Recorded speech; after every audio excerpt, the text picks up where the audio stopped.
The mind in its own place, and in itself can make a heaven of hell a hell of heaven. Wow, what an absolutely incredible thought from John Milton. It perfectly captures a reality we all face every single day. You see, our minds aren't just passive observers taking notes on what happens to us. No, they are the active architects of our daily reality. We all experience highs and lows, but what if you could actually understand the nuts and bolts behind why you feel the way you feel?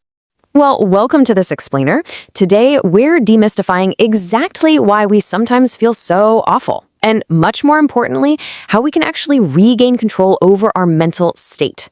We're going to unpack the exact mechanics of your emotions so you can stop falling prey to their kind of mystical power and start using them as a completely practical tool for personal growth. Here is our quick agenda for This Explainer. 1. Wired for survival. 2. The illusion of ego. 3. The emotion formula.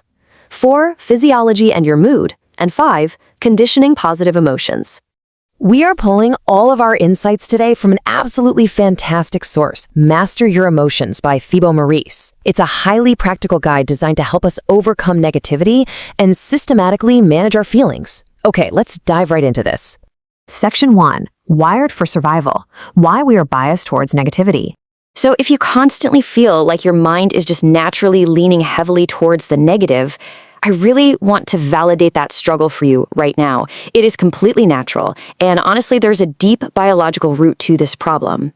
There's this glaring contrast between our ancient biology and our modern lives. Think about it. Our brain's primary job is not to make us happy. Its job is to keep us alive. Back in the day, missing a threat literally meant death, and getting rejected by your tribe severely dropped your chances of survival. Because of that, our brains became hardwired to give way more weight to negative events.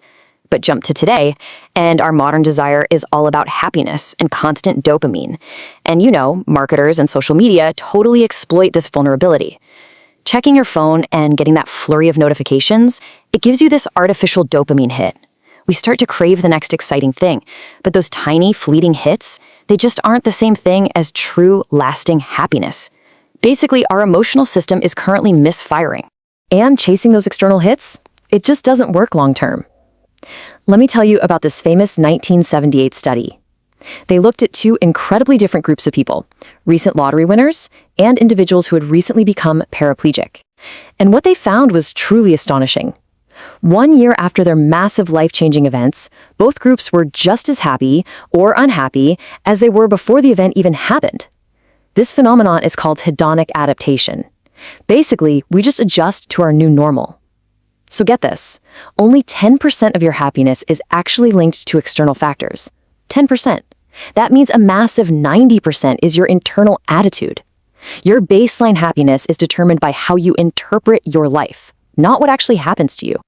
Moving on to Section 2, the illusion of ego, the internal culprit causing suffering.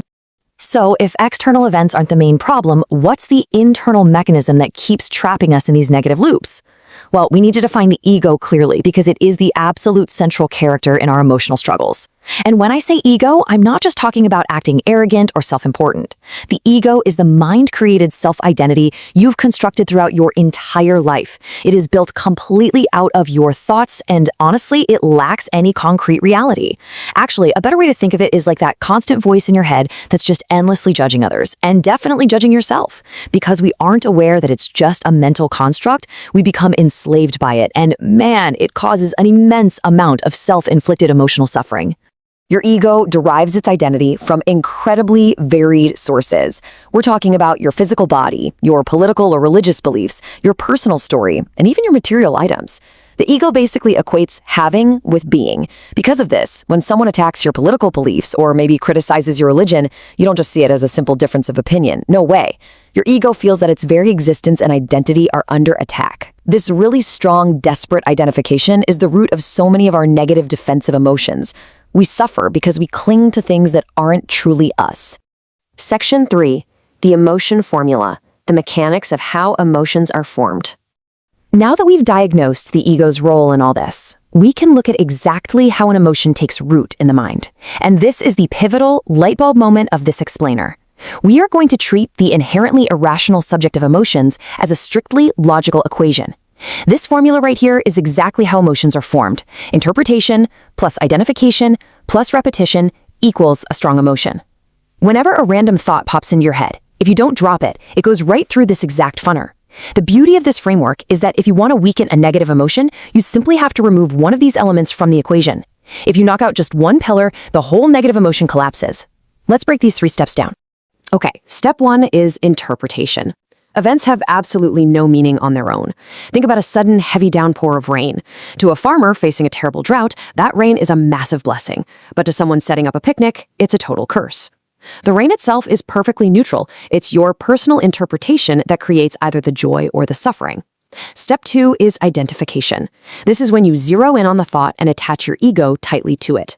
Instead of just noticing that you feel a quick flash of anger, your ego steps in and declares, "I am angry and I have every right to be." And finally, step 3 is repetition. This is dwelling on that thought over and over until it totally conditions your mind. It's literally like replaying a fake argument on a loop while you're in the shower. That repetition is exactly what turns a fleeting little thought into a heavy, permanent emotional state. All right, section 4, physiology and your mood.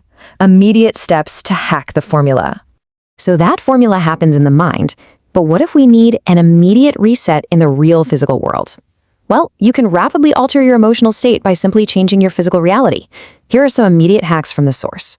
First up, improve your sleep. A huge survey showed that people suffering from anxiety or depression mostly report getting under 6 hours of sleep a night. You gotta fix the foundation first. Second, use high-power posture. Studies actually show that adopting a high-power pose, like standing like Superman with your chest puffed out and hands on your hips, for just 2 minutes can decrease cortisol, which is the stress hormone, by 15%, and even increases your risk tolerance. Finally, breath control. Rapid breathing techniques, like the breath of fire, which is basically short, forceful exhales through the nose, can instantly release stress and wake you up. On the flip side, slowing your breathing down to just 1 cycle per minute can dramatically calm your anxiety. It's wild, but you can literally fake it with your body until your mind makes it. Section 5. Conditioning positive emotions. Transforming negativity into personal growth. Once you have a good handle on your physical state, you can actually consciously reprogram your mind for a happier baseline. As Buddha famously said, "What you think, you become." Society often teaches us that negative emotions are just fundamentally bad and we should just repress them, push them way down and pretend they aren't there. But repressing emotions, that only makes them profoundly dangerous. It lets them sink deeper into your subconscious, becoming this hidden, destructive part of your identity. Instead, try thinking of your negative emotions as the exact equivalent of physical pain. They are incredibly useful data points. Just like a burn tells you to yank your hand away from a hot stove, a negative emotion is simply a signal telling you that your current interpretation of reality is heavily biased or misaligned. Observing them is what makes them useful. Knowing all this, we can actually take that emotion formula and run it in reverse to deliberately condition the mind. First, consciously visualize positive events. Boom, that becomes your new interpretation. For example, picture a highly stressful upcoming meeting going absolutely perfectly. Second, deeply feel the desired emotion in your body right now. Let yourself actually feel that pride, that confidence, and that relief expanding in your chest. That is your new identification. And third, repeat those thoughts. Revisit that visualization daily. Every single time you consciously identify with a positive thought, you are paving a brand new mental highway, making it so much easier to access that exact emotion in the future.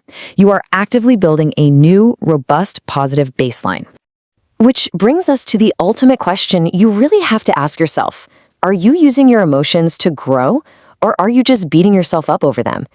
Remember, you are not your emotions. They come and they go, but you stay. Start observing your interpretations, let go of your ego's defensive little identifications, and choose to deliberately condition your mind for the positive. Thank you so much for joining me on this explainer. I really hope this comprehensive overview gave you the actionable tools you need to truly master your emotions. Take care.